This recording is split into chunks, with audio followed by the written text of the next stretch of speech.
Olá, meu nome é João Vitor Adame de Medeiros, sou aluno de graduação em Engenharia Elétrica na Escola Politécnica da USP e atualmente faço parte do projeto Mais Oscilloscope, projeto esse que apresenta orientação da professora Elizabeth Galeazzo e colaboração de Henrique Pérez e Maurício Lisboa. A ideia principal do Mais Oscilloscope consiste em apoiar o aprendizado dos alunos de Engenharia Elétrica e de Computação na Escola Politécnica, sobretudo as disciplinas voltadas a circuitos elétricos que são fundamentais para várias outras disciplinas do curso.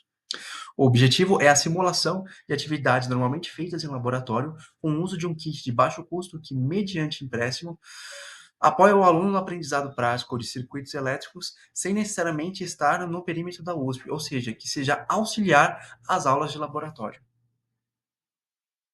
Dois dos componentes mais importantes das bancadas no laboratório de eletricidade são o osciloscópio e o gerador de funções. O osciloscópio busca simular as atividades feitas com tais componentes usando principalmente um software implementado em LabVIEW que simula a apresentação de informações, assim como o osciloscópio realiza, e a comunicação do osciloscópio com o circuito elétrico montado a ser analisado ocorre a partir do uso de um microcontrolador, que no caso estamos usando o Arduino Uno, em conjunto com uma placa auxiliar chamada de Shield. Ou seja, o circuito elétrico ele é conectado aqui no Shield, o Shield é conectado no Arduino, e o Arduino é conectado à interface feita em LabVIEW. Em conjunto com o osciloscópio, o gerador de funções também faz parte da interface, e a conexão do gerador de funções com o circuito ocorre com a interface LabVIEW e um cabo em que uma de suas extremidades é um P2, assim como um conector de fone de ouvido, e na sua outra extremidade, há jumpers que são conectados ao circuito de tal maneira que ele represente a principal alimentação no circuito, ou seja, que seja a fonte de alimentação, tal como é feito com o gerador de função nas aulas de laboratório. Em relação aos aprimoramentos recentes do projeto MySciloscope, temos que eles são divididos em aprimoramentos de curto e de longo prazo. Eles também são divididos em aprimoramentos de hardware e de software. A minha parte está voltada aos aprimoramentos gerais de curto prazo e os aprimoramentos a longo prazo na parte de software, dado que os de hardware foram encabeçados pelo meu colega de graduação, Arthur Jesus, que estará nesse momento, ou seja, nessa edição do Cicusp, apresentando os resultados do seu outro projeto vinculado ao Instituto de Física. Em relação aos aprimoramentos de curto prazo, nós recolhemos todos os kits didáticos e alteramos o circuito elétrico presente em cada shield,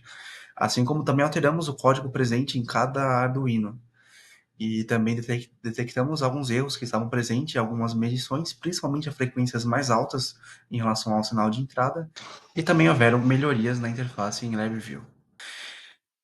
Em relação aos aprimoramentos de longo prazo, nós temos como os dois principais objetivos a troca do microcontrolador usado do Arduino Uno para Raspberry Pi Pico,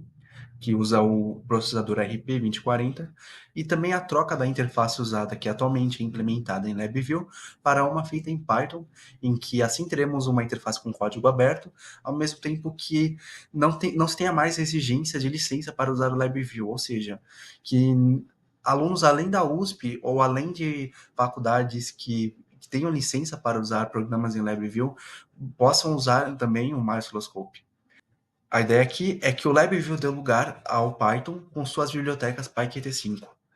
e que tais mudanças, tanto da Raspberry como do Python, marquem uma transição de fase do MyOscilloscope para o que agora estamos chamando de MyOscilloscope Pi.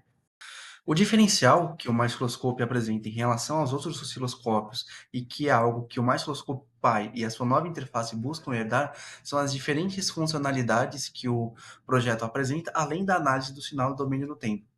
Podemos citar entre tais funcionalidades FFT, diagrama fasorial, figura de Lissajous e também a curva de resposta de frequência, como detalhado aqui na imagem. Face do microscópio atualmente usada, com o sinal sendo exibido aqui no domínio do tempo e as suas demais funcionalidades. A ideia é tornar o microscópio com a mesma funcionalidade de antes, só que agora em Python e com algumas melhorias visuais, conforme a imagem destacada. Como conclusão, nós temos que os aprimoramentos a curto prazo do MyOscilloscope tornaram o projeto mais presente em meio aos alunos da engenharia elétrica e que os aprimoramentos a longo prazo eles tendem a contribuir ainda mais com isso.